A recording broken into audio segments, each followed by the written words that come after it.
వచ్చి ఆ పిల్లవాడిని కర్ర తీసుకుని విపరీతంగా కొట్టాడు. అంతర్ముఖుడైపోయి ఉన్నాడేమో, ఆ దెబ్బలు తగలడం కూడా ఆయనకి తెలియలేదు. కానీ పక్కన ఉన్న కుండలో తన ప్రమేయం లేకుండా పాత్ర ముంచి పాలు తీసి అభిషేకం చేసేస్తున్నాడు. మనస్సు రమించిపోతోంది. అటువంటి స్థితిలో తండ్రి వచ్చి ఆ పాల కుండని ఎడమకాలితో తన్నాడు. కుండ పగిలిపోయింది. అరే ఏమిరా కుండ పగిలింది అని ఇలా చూశాడు. తండ్రి నిలబడున్నాడు. అపారమైన కోపం వచ్చింది కొడుక్కి. శివాభిషేకం చేస్తున్న ఆవు పాల కుండని తన్నావు అని అక్కడున్న గొడ్డలి తీసి, ఏ పాదములతో తన్నావో ఆ పాదములను నీకు తీసేస్తే తప్ప ఈ అపరాధం పోదు. నువ్వు తండ్రివైనా శివాపరాధం చేశావు కనుక నువ్వు శిక్షితుడవు అని గొడ్డలి తీసి తండ్రి కాళ్ళ మీదకి విసిరాడు. తండ్రి రెండు కాళ్ళు తెగిపోయి ఆ ఇసుకలో పడి రక్తం వరదలై పారి ఏడ్చి మరణించాడు. ఆ పిల్లవాడి యొక్క భక్తికి పొంగిపోయి శంకరుడు ప్రత్యక్షమయ్యాడు. ప్రత్యక్షమై, విచార శర్మ, నీకు దివ్యదేహం ఇస్తున్నాను. నా కోసం ఇంత గొప్ప పని చేశావు కాబట్టి ఇవాళ నుంచి మా కుటుంబంలో నిన్ను 5వ వాడిగా తీసుకుంటున్నాను. నా కోసం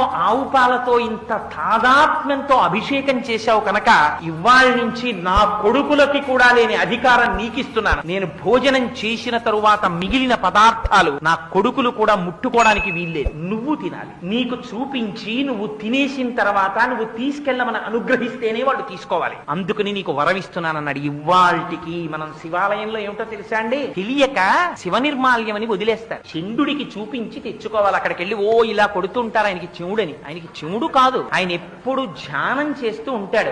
చిటికెల చండీశ్వరుడని పేరు ఆయనకి. ఆయన ఎప్పుడు భావ సమాధిలో ఉంటాడు. అందుకని మీరు వెళ్ళి ఇలా చిటికెయ్యాలి. వేస్తే ఆయన మహాగ్రహంతో కళ్ళు విప్పుతాడు. ఎందుకు చిటికేశావురా అని. అప్పుడు మీరు శివుడి యొక్క నిర్మాల్యం చూపించాలి. వెంటనే స్వామికి సమర్పించానండి, ప్రసాదం ఇచ్చారు, మీరు అనుగ్రహిస్తే పట్టుకెడతాను. ఆయన అదే పనిగా శివుడి దగ్గర వదిలేసినవన్నీ ఆయన తినడం. ఆయన తీసుకెళ్లరా అంటారు. ఆ చండీశ్వరుడు అనుగ్రహిస్తేనే ఫలితం వస్తుంది.